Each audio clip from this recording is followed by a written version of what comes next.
Let's just dive right in, because today we are unpacking a story that perfectly nails the foundation of financial literacy. We're looking at mindful spending through a pretty relatable modern narrative. So, meet Ethan. He's 24 and, like a lot of us, he's just trying to navigate the absolute maze of modern life and, actually figure out his finances. Which brings up a big question. Where does your paycheck really go? I mean, we've all been here, right? Picture Ethan at his desk, and suddenly his phone lights up. Boom. Salary received. You know that feeling. You get that huge smile, that early morning hope. For a brief, glorious second on payday, it literally feels like the world is your oyster. But man, does that joy evaporate fast. Section 1. The Payday Illusion. Literally almost immediately, the chaos sets in. Rent takes a massive slice right off the top.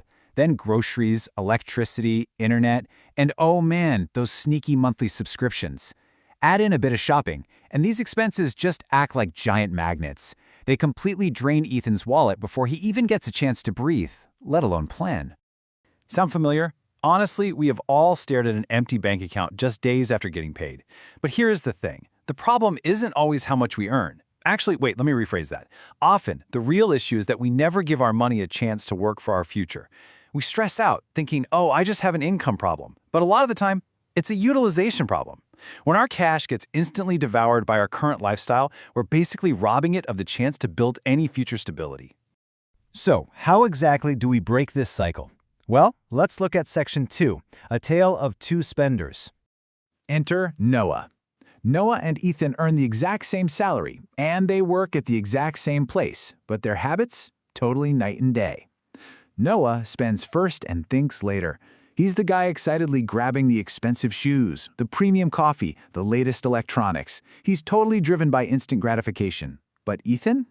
Ethan is doing something radically different. He's standing in front of a colorful storefront, and instead of just swiping his card, he pauses. He just hesitates for a second. And in that tiny moment of hesitation, he asks himself one seriously profound question. Will this purchase improve my future or just satisfy me for a moment? I mean, let that hang in the air for a second. That right there, that is the ultimate pattern interrupt. It isn't about depriving yourself at all. It's just about awareness. And that single question becomes the spark that changes everything for him. Asking that leads us directly into a really cool conceptual shift. Section 3, the Garden of Choices. So here we meet Maya. She's 55, super calm, and incredibly wise. And she points out this stark contrast to Ethan. On one side, you have this uncared-for, dry, empty soil, just totally lifeless. But on the other side, healthy, flourishing fruit trees. It is literally a visual masterclass in long-term consequences. Maya turns to him with this warm smile, reaches into her pocket, and hands him exactly 2 seeds, just 2 tiny little opportunities. And then she gestures down toward that rich soil. As she hands them over, she drops this incredible piece of wisdom. She says, "One seed can be eaten today, or it can be planted, cared for, and allowed to grow into something that feeds you for years." That quote perfectly locks in the core metaphor of this explainer. Our money operates exactly like those tiny seeds. Think about it.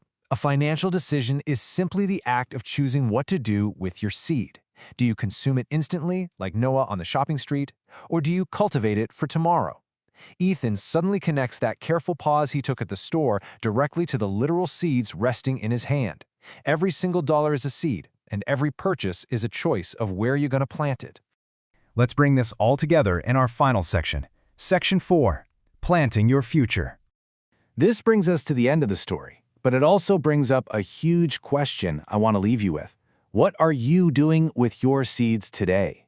Seriously, when that salary received notification pops up next month, are you going to let those glowing coins just get pulled away into instant gratification? Or are you going to pause, ask yourself if it improves your future, and plant a seed that's going to feed you for years? I promise you, framing it this way completely changes how you view your paycheck. If you want to keep planting those seeds of wealth and learning how to make your money grow, make sure you subscribe for more explainers like this one. Go ahead and press that bell icon for daily updates so we can keep building our futures together. Catch you in the next one.